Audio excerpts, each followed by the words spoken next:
1942년 10월 11일 밤 일본 순양함과 구축함 함대 5척이 과달카나를 포격하러 출항했을 때 이 일본 함대에 맞서 싸웠던 미군 함대는 4척의 순양함들이 주축이었는데요.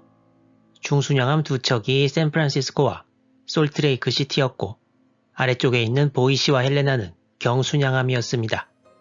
여기서는 글자가 좀 작지만 CA는 중순양함을 뜻하고 CL은 경순양함을 뜻합니다.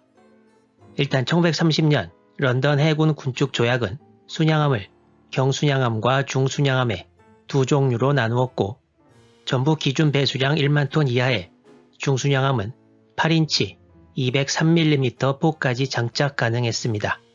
이에 반해 경순양함은 최대 6.1인치 155mm 포까지 장착 가능했습니다.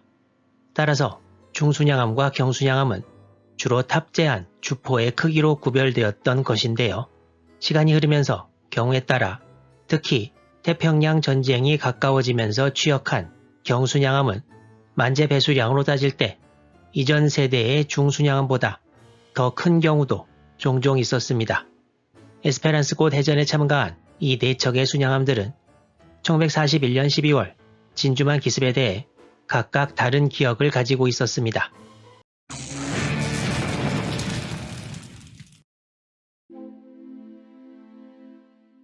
에스페란스고 대전 당시 기함이었던 중순양함 샌프란시스코에 8인치 함포가 보입니다. 1941년 12월 7일에 샌프란시스코는 진주만에서 수리 및 정비 중이었는데요. 이 8인치 함포의 포탄은 전부 창고에 가 있었고 대부분의 대공포들도 사용 불가 상태였습니다. 이날 아침 신문을 사서 갑판에서 보고 있던 수병 에드 이프킨이 일본 항공기 한 대가 머리 위로 지나가는 것을 보고 당직 사관에게 바로 보고했지만 장난치지 말라는 답변만 들었다고 합니다. 이프킨 수병은 진주만 기습을 최초로 보고한 당사자로 인정되었습니다. 샌프란시스코는 진주만 기습에서 피해를 입지 않습니다. 솔트레이크 시티는 진주만 기습 당시 항모 엔터프라이즈 함대의 일부였고 기습 소식을 들었을 때 진주만에서 약 370km 거리에서 돌아오는 중이었습니다. 솔트레이크 시티는 다음날 저녁 때 진주만에 들어와 급유를 마친 후 다시 출항했고 이틀 후 일본 잠수함을 만나 교전했으나 침몰시키지는 못하고 돌아옵니다. 솔트레이크 시티 역시 중순양함으로서 8인치 포를 주포로 삼고 있었고 이 사진은 순양함 USS 세인트폴에서 8인치 포를 쏘는 모습인데 월남전 때 사진입니다. 에스페란스고 대전 미 중순양함들의 8인치 포 사격 모습도 거의 같았을 것으로 생각됩니다. 보이시는 6인치 주포를 장착하고 있고 진주만 기습 당시 필리핀에 있었습니다. 1942년 초에는 인도네시아 해역에서 좌초되어 수리를 위해 피항했는데 이게 오히려 일본 해군의 공격을 피할 수 있게 해주었습니다. 피해 없이 넘어간 세 척과 달리 경순양함 헬레나는 진주만 기습에서 우현 중앙부에 일본 항공기의 어뢰를 하나 맞았습니다. 그러나 탑재한 5인치 1.1인치 대공포와 59경 기관총으로 일본 항공기에 집중 사격을 가해 진주만 기습에서 일본이 상실한 29대 항공기 중 6대를 떨어뜨린 것으로 알려져 있습니다. 이제 아직 전투가 끝나지 않은 에스페란스고 대전으로 돌아가 보도록 하겠습니다. 집중 공격을 받고 퇴각하는 일본 함들을 추격하는 미 함대가 자기들을 향해 오는 어뢰를 목격한 것이 1942년 10월 12일 0시 6분 보이시는 우현으로 급히 선회해서 키누가사에서 발사한 어뢰 2기를 간신히 피합니다. 어뢰 한 발은 좌현 선수 쪽을 지나갔고 다른 한 발은 우현 선미 쪽을 지나쳤습니다. 이때 솔트레이크 시티를 비롯한 미 순양함들에서 도망가는 일본 함대에 계속 사격했으나 좌표를 영 못 맞춰서 전부 빗나가는 상황이었습니다. 12일 0시 9분 키누가사는 정확한 포격으로 보이시에 큰 피해를 입히기 시작합니다. 키누가사의 8인치 포탄들이 포탑과 탄약고의 명중에 큰 화재를 불러일으켰고 많은 사상자도 났으며 언제 대규모 폭발이 일어날지 모르는 상황이 되었습니다. 키누가사의 포격은 매우 정확해서 보이시의 함장 에드워드 모렌 대령은 키누가사의 포격술이 아름다운 수준이라고 나중에 표현하기도 했습니다. 큰 피해를 입은 보이시는 좌현 쪽으로 대열을 벗어나 피신합니다. 보이시의 탄약 저장고 근처에 있던 수병들은 거의 전부 전사했지만 이 와중에도 안전수칙을 철저히 지켜 큰 유폭이 일어나지 않았고 함에 해수가 들어오면서 오히려 불을 꺼주는 효과도 있었기 때문이었습니다. 보이시는 좌현으로 급히 선회하면서 키누가사의 다음 포탄을 몇십 미터 차이로 피합니다. 이어서 솔트레이크 시티도 키누가사와 명중탄 한두 발씩을 주고받습니다. 미 함대가 더 이상 대열을 유지하지 못하고 일본군이 이미 큰 피해를 입었다고 본 스콧 제독은 0시 20분 교전을 중지하기로 결정합니다. 피해를 입은 구축함 페러놀트는 누메아로 피항했고 구축함 덩컨은 전투 과정에서 입은 피해 복구를 못하고 퇴함 결정이 내려집니다. 덩컨의 생존자들은 함이 시속 27km 정도로 항진하는 중에 바다에 뛰어들어야 했다고 합니다. 덩컨은 정오가 조금 지난 이후 선체가 붕괴되어 침몰합니다. 가장 큰 피해를 입은 보이시는 화재를 진압하고 오전 3시경 다시 함대에 합류합니다.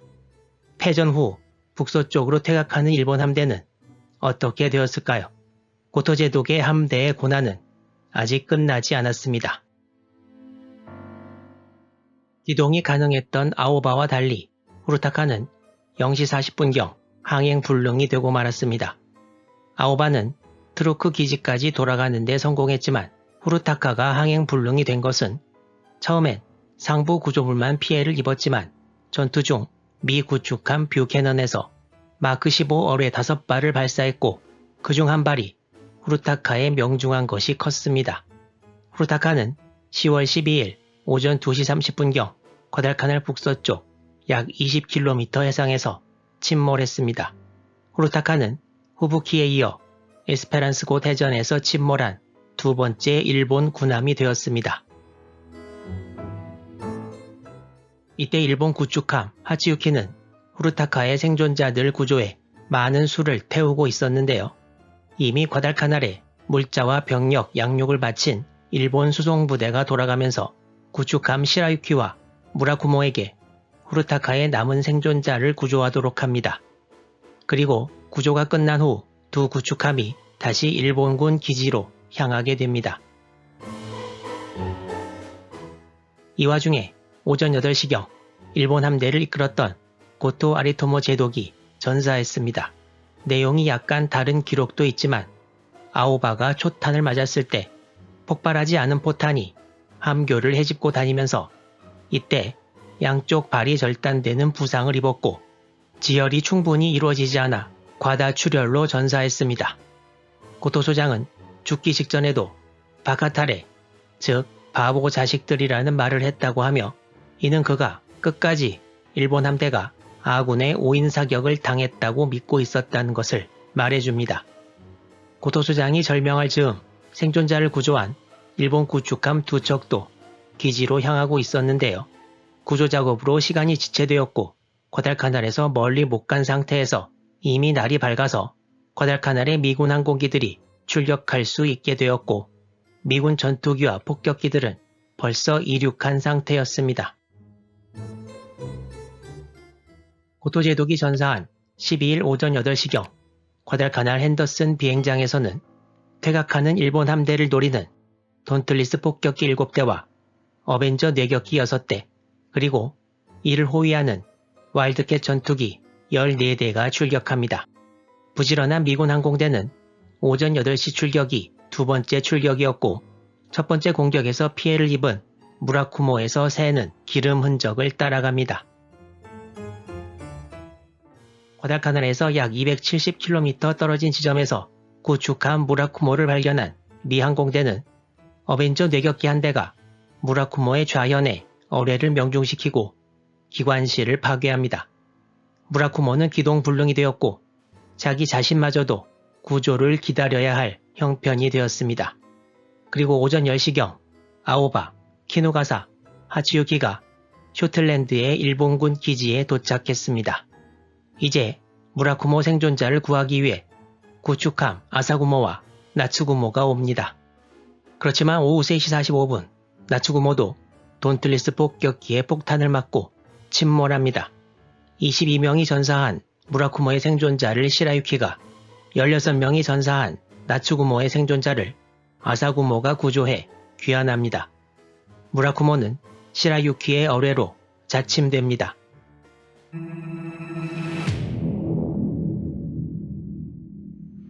1942년 10월 11일과 12일 과달카날 북쪽 사보섬 근해에서 벌어진 에스페란스고 대전.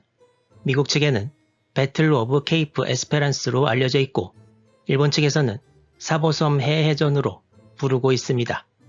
일본 측은 중순양함 후르타카가 침몰했고 중순양함 아오바, 대파, 그리고 구축함 3척이 침몰했습니다.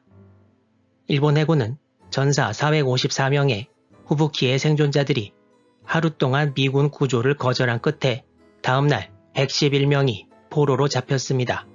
일본군은 후르타카에서 258명이 전사해 가장 큰 피해를 냈고 아오바와 후부키에서 각각 79명과 78명이 전사했습니다. 미국 측은 구축함 던컨이 침몰했고 경순양함 보이시, 구축함 페로놀트가 대파되었습니다. 미국 측 전사자는 보이시의 107명을 포함해 총 163명, 그리고 125명이 부상을 입었습니다. 이렇게 에스페란스고 대전은 예상을 뒤엎고 미 함대가 승리해 2달 전에 벌어진 사보섬 해전에 빚을 갚았습니다. 이 사진은 수리를 위해 필라델피아 해군 조선소에 들어간 보이시의 어느 수병이 이 해전에서 미군이 6척의 일본 함대를 침몰시켰다고 포즈를 취하고 있는 모습입니다. 실상은 4척 침몰이었으나 에스페란스고 대전은 미 해군의 사기를 올리기에 충분했습니다. 에스페란스고 대전 결과는 뉴욕타임즈에도 대서특필되었습니다. 사보섬 해전에서 미카와 제독은 미군 함대를 격파했으나 과달카날 상륙을 막진 못했고 에스페란스고 대전에서 스콧 제독은 일본 함대를 격파했으나 일본 수송부대의 과달카날 상륙을 막지 못했습니다. 이제 이 결과가 과연 어떻게 나타나게 될 것인지 다음 시리즈인 과달카날 2차 대전투에서 상세하게 말씀드리겠습니다. 구독과 좋아요를 해주시면 과달카날 전역의 마지막까지 자세하게 살펴보실 수 있습니다. 시청해주셔서 감사합니다.